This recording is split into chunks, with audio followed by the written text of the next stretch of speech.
നമസ്കാരം. അസംബ്ലി ഇലക്ഷനുമായി ബന്ധപ്പെട്ട് തൃശൂർ അസംബ്ലി മണ്ഡലത്തിലെ ചില വിഷയങ്ങൾ LDF എന്ന നിലയിൽ വ്യക്തമാക്കേണ്ടതുകൊണ്ടാണ് ഇന്നത്തെ പത്രസമ്മേളനം നടക്കുന്നത്. ഞാൻ പങ്കെടുക്കുന്നത് MLA ബാലേന്ദ്രൻ, ഇപ്പോൾ കോർപ്പറേഷന്റെ പ്രതിപക്ഷ നേതാവ് കിരൺ, 2 മുൻ മേയർമാർ, 2 അജിതമാർ, അജിത ജയരാജനും അജിത വിജയനും പങ്കെടുക്കുന്നത്. പിന്നെ പാർട്ടി മണ്ഡല സെക്രട്ടറി സുമേഷും പങ്കെടുക്കുന്നുണ്ട്. നമ്മൾ ഈ തെരഞ്ഞെടുപ്പില് ഈ ഇടതുപക്ഷജനാധിപത്യ മുന്നണിയുടെ സ്ഥാനാർത്ഥിയായി മത്സരിക്കുന്ന ആലങ്കോട് ലീലാകൃഷ്ണനാണ് നമുക്ക് എല്ലാവർക്കും അറിയാം. ഇവിടെ UDFന്റെ സ്ഥാനാർത്ഥി തെരഞ്ഞെടുപ്പുമായി ബന്ധപ്പെട്ട് പുറത്തിറക്കിയിട്ടുള്ള പല പ്രസിദ്ധീകരണങ്ങളും ജനങ്ങളെ തെറ്റിദ്ധരിപ്പിക്കുന്ന വസ്തുതാവിരുദ്ധമായിട്ടുള്ള അവകാശവാദങ്ങളാണ് ഉന്നയിച്ചിരിക്കുന്നത്. സാധാരണ നിലയിൽ നമ്മൾ തെരഞ്ഞെടുപ്പില് മത്സരിക്കുന്ന സ്ഥാനാർത്ഥികളുടെ മുന്നണിയും അവർ ചെയ്ത കാര്യങ്ങളും ചെയ്യാൻ ഉദ്ദേശിക്കുന്ന കാര്യങ്ങളൊക്കെ പറയുന്നത് സ്വാഭാവികമാണ്. എന്നാൽ നമ്മളൊരു മുന്നണി എന്ന നിലയിൽ, സ്ഥാനാർത്ഥി എന്ന നിലയിൽ നിയമപ്രകാരം നമ്മൾ അനുവർത്തിക്കേണ്ട ചില ഉത്തരവാദിത്തങ്ങളുണ്ട്. അതിലൊന്ന്, തെരഞ്ഞെടുപ്പുമായി ബന്ധപ്പെട്ടുകൊണ്ട് പ്രസിദ്ധീകരിക്കുന്ന പ്രസിദ്ധീകരണങ്ങളിൽ വസ്തുതാവിരുദ്ധവും അസത്യങ്ങളും പ്രചരിപ്പിക്കാൻ പാടില്ല എന്നുള്ളതാണ്. അദ്ദേഹത്തിന്റെ അവകാശവാദങ്ങളിൽ തൃശ്ശൂരിലെ കഴിഞ്ഞ 10 കൊല്ലമായി LDFന്റെ MLA തെരഞ്ഞെടുക്കപ്പെട്ടുള്ള ഒരു മണ്ഡലമാണ്. 2016 ഞാനും 2016 ശേഷം P ബാലേന്ദ്രനോട് MLA. അതിന് മുമ്പുള്ള പല ഘട്ടങ്ങളിലായിട്ട് മേയർമാരായിരുന്ന ആളുകളാണ് ഇപ്പോൾ നമ്മുടെ കൂടെയുള്ള 2 മേയർമാർ. ഈ കാലഘട്ടങ്ങളിൽ ഇടതുപക്ഷ ജനാധിപത്യ മുന്നണിയുടെ ഭരണസമിതിയും ഗവൺമെന്റും തൃശൂർ പട്ടണത്തിൽ നടത്തിയിട്ടുള്ള സമാന്തരമില്ലാത്ത നിരവധി വികസനങ്ങൾ, വളരെ വിസിബിൾ ആയിട്ടുള്ള വികസന പരിപാടികളാണ്. അത് MLA എന്ന നിലയിലുള്ള വികസന പദ്ധതികളും കോർപ്പറേഷൻ എന്ന നിലയിൽ നടത്തിയിട്ടുള്ള വികസന പരിപാടികളൊക്കെ എല്ലാവർക്കും അറിയാവുന്ന കാര്യങ്ങളാണ്. അതില് ഏറ്റവും പ്രധാനപ്പെട്ട ഇടതുപക്ഷ ഗവൺമെന്റിന്റെ കാലത്തും ഇടതുപക്ഷ കോർപ്പറേഷന്റെ ഭരണസമിതിയുള്ള സമയത്താണ് തൃശൂർ പട്ടാളം റോഡിന്റെ കുപ്പിക്കഴുത്ത് ഇല്ലാതാക്കിയത്. നിങ്ങൾക്ക് അറിയാവുന്നതാണ്. പത്രപ്രവർത്തകൻ എന്ന നിലയിൽ ആ കാലഘട്ടത്തിൽ ആ പ്രവർത്തനം നടന്നിട്ടുള്ളതൊക്കെ നമുക്കറിയാം. അത് ഇപ്പോ UDFന്റെ സ്ഥാനാർത്ഥി തന്റെ കാലത്ത് ആണ് നിർവഹിക്കപ്പെട്ടത് എന്നുള്ള ജനങ്ങളെ തെറ്റിദ്ധരിപ്പിക്കുകയാണ്. പട്ടാളം റോഡിന്റെ കുപ്പിക്കഴുത്തിന്റെ ഏറ്റവും പ്രധാനപ്പെട്ട പ്രശ്നം അവിടെ ഉണ്ടായിരുന്ന പോസ്റ്റ് ഓഫീസ്, തൊട്ടപ്പുറത്തുള്ള മാരിയമ്മൻ കോവിലും അനുബന്ധ സ്ഥലങ്ങളും വിട്ടുകിട്ടാത്ത പ്രശ്നങ്ങൾ. ആ സങ്കീർണമായിട്ടുള്ള വിഷയം കൈകാര്യം ചെയ്യുന്നതിന് വേണ്ടി അന്നത്തെ ഭരണസമിതി ഡൽഹിയിൽ പോയി കേന്ദ്രമന്ത്രിമാരടക്കം കണ്ട് എല്ലാവരുമായി ചേർന്നു. എന്നാൽ അന്ന് പ്രതിപക്ഷത്തിരുന്ന ഇന്നത്തെ UDF സ്ഥാനാർത്ഥി അന്ന് ആ നിവേദന സംഘത്തിൽ ഉൾപ്പെടാൻ പോലും അദ്ദേഹം തയ്യാറായില്ല എന്നതാണ് സത്യം. അവിടെ പോയി ആ സ്ഥലം കൈമാറ്റം ചെയ്യുന്നതിനും അവിടെ ഈ പട്ടാളം റോഡ് വികസിപ്പിക്കാൻ ആവശ്യമായ സ്ഥലം വിട്ടുകിട്ടാൻ ആവശ്യമായ സാങ്കേതികമായ എല്ലാ പ്രശ്നങ്ങളും പരിഹരിച്ച് ഫണ്ട് അനുവദിച്ച് അത് നിർമ്മിച്ച് ഇന്നത്തെ നിലയിലേക്ക് പട്ടാളം റോഡ് അതിഗംഭീരമായ നിലയിൽ തൊട്ടടുത്തുള്ള ഒരു പൊതു EMS സെന്റർ അടക്കമുള്ള കാര്യങ്ങളെല്ലാം നിർമ്മിച്ചത് ഇടതുപക്ഷ ഭരണസമിതിയുടെ കാലത്തായിരുന്നു എന്നുള്ള വസ്തുത ജനങ്ങൾക്ക് അറിയാമെന്നിരിക്കെ ജനങ്ങളെ തെറ്റിദ്ധരിപ്പിച്ചുകൊണ്ട് അദ്ദേഹം പട്ടാളം റോഡിന്റെ കുപ്പിക്കഴുത്ത് മാറ്റിയത് തങ്ങളാണെന്നുള്ള അവകാശവാദം ഉന്നയിച്ചിരിക്കുകയാണ്. അതിന് പുറമെ ശക്തൻ ബസ് സ്റ്റാൻഡ് പച്ചക്കറി മാർക്കറ്റുമായി ബന്ധപ്പെട്ട നവീകരണ പ്രവർത്തനങ്ങൾക്ക് വേണ്ടി MLAയുടെ ആസ്തി വികസന ഫണ്ടിൽ നിന്ന് ഇപ്പോ 2 കോടി സംസ്ഥാന ഗവൺമെന്റ് 10 കോടിയും ഇപ്പോ ഈ ബഡ്ജറ്റ് അനുവദിച്ച് നിർമ്മാണം ആരംഭിക്കാൻ പോവാണ്. അതിനു മുമ്പ് 1989 മുതൽ ആരംഭിച്ചിട്ടുള്ള അതിന്റെ നിർമ്മാണ നവീകരണത്തിന് ആവശ്യമായിട്ട് പ്രവർത്തനം ഒന്നും തന്നെ മുന്നോട്ട് കൊണ്ടുപോകാൻ UDFന്റെ കാലത്തല്ല അതിനുള്ള പ്രവർത്തനം നടത്തിയിട്ടുള്ളത്. എല്ലാ ഇടതുപക്ഷ ഗവൺമെന്റുകളുടെയും ഇടതുപക്ഷ ഭരണസമിതിയുടെയും കാലത്താണ് ഇത്തരം കാര്യങ്ങളൊക്കെ തന്നെ. അതുപോലെ തന്നെ ഈ ദിവാൻജി മൂലയിലെ മേൽപ്പാലം, അദ്ദേഹം പറയുന്ന അവിടുത്തെ ഏറ്റവും വലിയ പ്രശ്നമായിരുന്നല്ലോ ദിവാൻജി മൂലയിൽ നിന്നുള്ള ഗതാഗതത്തിന്റെ തൃശ്ശൂരിലേക്ക് വരുന്ന പോവുകയും ചെയ്യുന്ന സ്ഥലത്ത് ഏറ്റവും പ്രധാനപ്പെട്ട കാര്യം ദിവാൻജി മൂലയിലെ ഗതാഗത കുരുക്കാണ്. അത് പരിഹരിക്കാൻ വേണ്ടി LDFന്റെ ഗവൺമെന്റ് കാലത്ത് ഞങ്ങൾ എല്ലാവരും ഇടപെട്ടുകൊണ്ട് KT ജലീലാണ് അതിന് തറക്കല്ലിടുന്നത്. സഖാവ് പിണറായി വിജയൻ മുഖ്യമന്ത്രിയാണ് അതിന്റെ ഓൺലൈൻ വഴി ഉദ്ഘാടനം നിർവഹിക്കുന്നത്. ഞാൻ ആ യോഗത്തിൽ പങ്കെടുത്ത മന്ത്രിയായിരുന്നു. ഇതെല്ലാം വസ്തുതകളായിട്ട് ജനങ്ങൾ മുമ്പിൽ വെക്കുമ്പോഴാണ് തൃശ്ശൂരിന്റെ മുഖച്ഛായ മാറ്റിയിട്ടുള്ള പല പ്രധാനപ്പെട്ട വികസന പദ്ധതികളും ഇപ്പോ പിന്നെ മാതൃഭൂമി റൗണ്ട് ആണെങ്കിലും മനോരമ റൗണ്ട് ആണെങ്കിലും തൊട്ടപ്പുറത്തുള്ള ഈ പിന്നെ എന്താണ് ആകാശപാതയും അതുമായി ബന്ധപ്പെട്ടുണ്ടാക്കുന്ന വികസനങ്ങളാണെങ്കിലും വടക്കേ ബസ് സ്റ്റാൻഡ് ആണെങ്കിലും ഒക്കെ തന്നെ നവീകരിച്ചതും അത് പുനർനിർമ്മിച്ചതൊക്കെ തന്നെ അടുത്ത വർഷത്തിന്റെ കാലഘട്ടത്തിലാണ്. എറണാകുളം തമ്പിയ റോഡ് അത് PWDയുമായി ബന്ധപ്പെട്ടാണ് ഞാൻ MLA ഇരിക്കുമ്പോഴാണ് അതിന്റെ വികസനം നടത്തിയിരിക്കുന്നത്. തൃശ്ശൂരിലെ എല്ലാ റോഡുകളും BMPC ചെയ്തത് LDFന്റെ MLA കേരള തൃശ്ശൂര് പ്രതികളായിട്ട് വന്ന ശേഷമാണ്. തൃശ്ശൂർ കോർപ്പറേഷന്റെ ഒരു പ്രധാനപ്പെട്ട സ്ഥാപനമാണ് ജനറൽ ആശുപത്രി. 2014 UDFന്റെ MLA-മാരും UDFന്റെ ഭരണവും UDFന്റെ കോർപ്പറേഷനും ഒക്കെയുള്ള കാലത്ത് ആ ജനറൽ ആശുപത്രിയുടെ ഒരു വികസന പ്രവർത്തനം നടന്നിട്ടില്ല. ഇന്നവിടെ കാത്തലാബ് ഉണ്ടാക്കിയിട്ടുണ്ട്, OP ബ്ലോക്ക് വികസിപ്പിച്ചു, ഡയാലിസിസ് യൂണിറ്റുകൾ ധാരാളം കൊണ്ടുവന്നു, ഒത്താൽമോളജി ഡിപ്പാർട്ട്മെന്റ് നവീകരിച്ചു, നെഫ്രോളജി ഡിപ്പാർട്ട്മെന്റ് പിന്നെ എന്താണ് പ്രസവാശുപത്രി നവീകരിച്ചു, ഓപ്പറേഷൻ തിയേറ്റർ നവീകരിച്ചു. അതിന് പുറമെ കുട്ടികളുടെ സ്ത്രീകളുടെയും ഒരു വലിയ വാർഡിന്റെ നിർമ്മാണം പൂർത്തീകരിച്ചു. അവിടെ പെയിൻ ആൻഡ് പാലിയേറ്റീവിനകത്തുള്ള സൗകര്യങ്ങളെല്ലാം ഞങ്ങൾ വളരെ വിപുലമായിട്ട് അത് ജനങ്ങൾക്ക് വേണ്ടി വളരെ നവീകരിച്ച രീതിയിലേക്ക് കൊണ്ടുവരാൻ കഴിഞ്ഞു. ഇപ്പൊ 136.79 കോടി രൂപയുടെ 7 നില കെട്ടിടം 1,47,000 സ്ക്വയർ ഫീറ്റില് എല്ലാ ആധുനിക സൂപ്പർ സ്പെഷ്യാലിറ്റി സൗകര്യത്തോടും കൂടിയുള്ള ആശുപത്രിക്ക് കിഫ്ബിയിൽ നിന്നും അത് 2019 ഞങ്ങൾക്ക് ഫണ്ട് കിട്ടിയതാണ്. പക്ഷെ അന്നത്തെ സ്പെഷ്യൽ പർപ്പസ് വെഹിക്കിൾ ബ്ലാക്ക് ലിസ്റ്റിൽ പെട്ടതുകൊണ്ട് അത് നീണ്ടുപോയതാണ്. ഇപ്പൊ അത് ആ പ്രശ്നങ്ങളെല്ലാം പരിഹരിച്ച് അതിന്റെ ഭരണാനുമതിയും അതിന്റെ സാമ്പത്തിക അനുമതിയും അതിന്റെ ടെൻഡർ നടപടിയിലേക്ക് പോയി അതിന്റെ തറക്കല്ലിടൽ ഉൾപ്പെടെയുള്ള കാര്യങ്ങൾ ഈ ഗവൺമെന്റ് കാലത്താണ് വന്നിരിക്കുന്നത്. പടിഞ്ഞാറക്കോട്ടയിൽ നവീകരണം, MG റോഡിന് ആവശ്യമായിട്ടുള്ള ഫണ്ട് അനുവദിച്ചത് അതിന്റെ സ്ഥലം ആ ജംഗ്ഷന്റെ ഏറ്റെടുക്കുമായി ബന്ധപ്പെട്ടുണ്ടാക്കിയിട്ടുള്ള കാര്യങ്ങളൊക്കെ തന്നെ ഉണ്ടായിരുന്ന പ്രശ്നം. സ്ഥലം ഏറ്റെടുക്കാൻ വേണ്ടി പല കാര്യം ചെയ്തെങ്കിൽ അതുമായി ബന്ധപ്പെട്ട പണം കൊടുക്കാനോ നിയമപ്രകാരമുള്ള കാര്യങ്ങൾ ചെയ്യാനോ അന്നത്തെ ഉത്തരവാദിത്തത്തിൽ ഇരുന്നിരുന്ന ഈ പറയുന്ന സ്ഥാനാർത്ഥിക്ക് സാധിച്ചിട്ടില്ല എന്നുള്ളതാണ് സത്യം. ഇത്തരം കാര്യങ്ങളൊക്കെ വ്യക്തിപരമായ വിഷയങ്ങളല്ല, പക്ഷെ വസ്തുതകളായതുകൊണ്ട് ഞാൻ ഇവിടെ സൂചിപ്പിക്കുന്നതാണ്.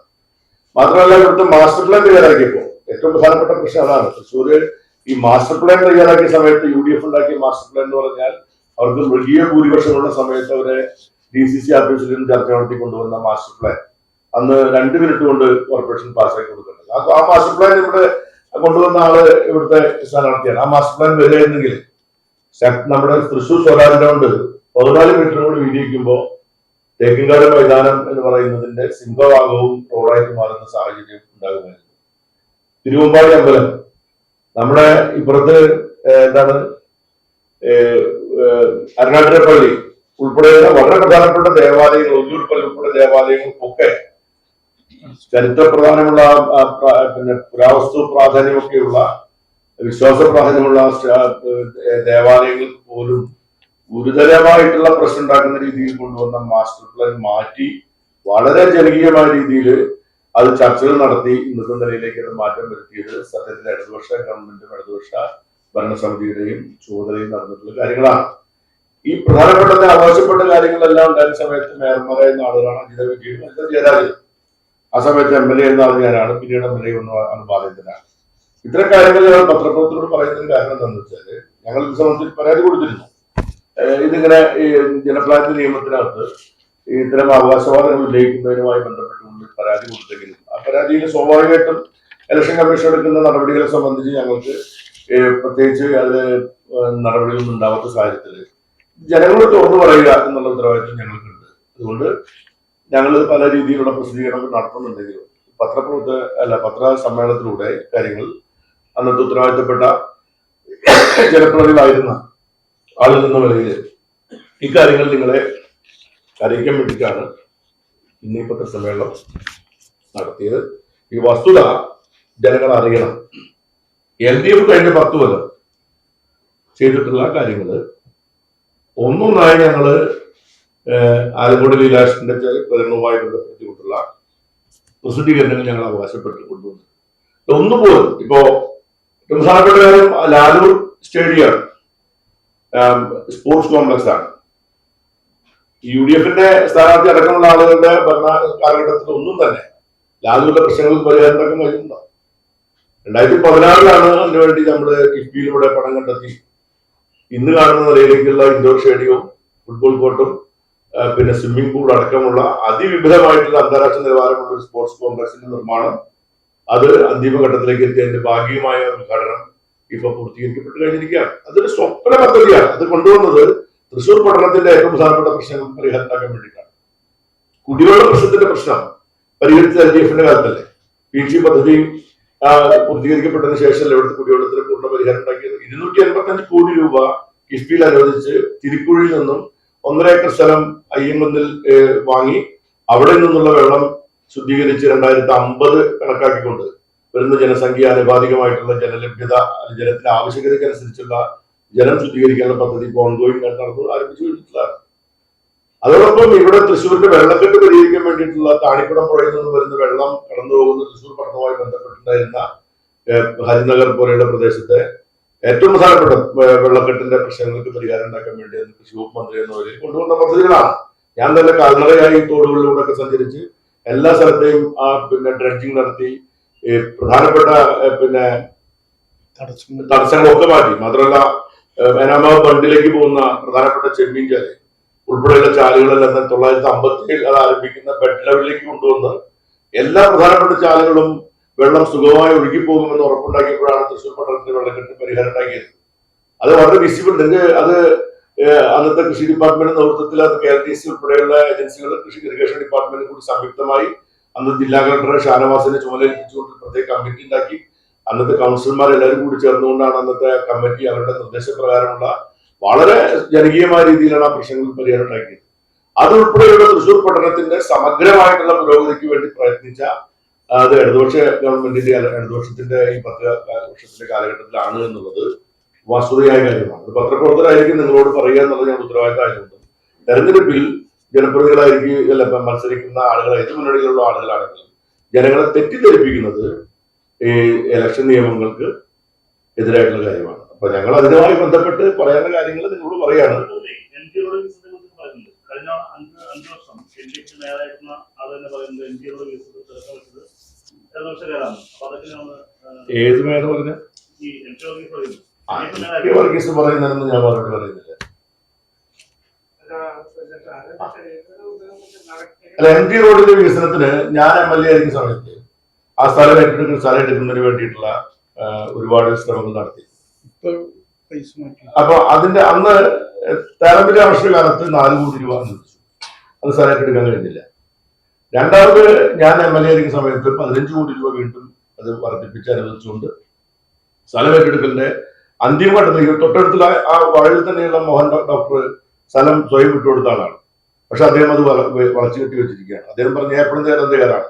ഞാൻ എല്ലാ മീറ്റിംഗ് വിളിച്ചു കൂട്ടി. അതിന് സാങ്കേതികമായിട്ടുള്ള നിരവധി തടസ്സങ്ങൾ ഉള്ളത് കൊണ്ടാണ് MG റോഡിന്റെ വികസനം ഇപ്പൊ ബാലന്റെ MLA ശേഷം MG റോഡ് വികസനത്തിന് വേണ്ടി ഇപ്പോഴും ഫണ്ട് അനുവദിച്ച് അതിന്റെ സ്ഥലം ഏറ്റെടുപ്പുമായി ബന്ധപ്പെട്ട കാര്യങ്ങൾ 10 കോടി രൂപ കൂടി അനുവദിച്ചിരിക്കുകയാണ്. അപ്പൊ അതാണ് ഒരു പ്രധാനപ്പെട്ട പ്രശ്നമായി നിൽക്കുന്ന ഒരു കാര്യം.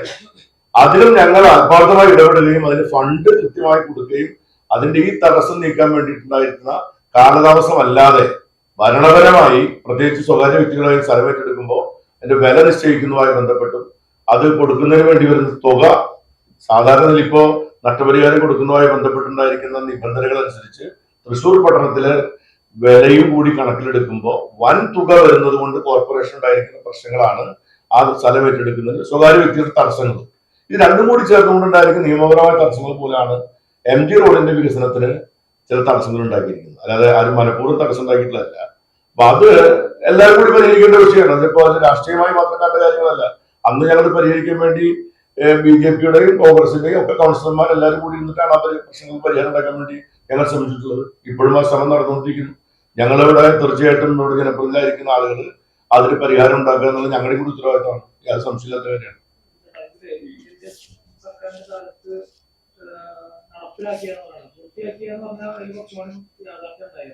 ഏതാണ് ഭരണസമിതിയുടെ കാലത്ത് നടപ്പിലാക്കിയെന്നാണ് മിക്കതിലും പറഞ്ഞത്. പൂർത്തിയാക്കിയത് എന്ന് പറഞ്ഞാൽ അതിന് കുറച്ചുകൂടി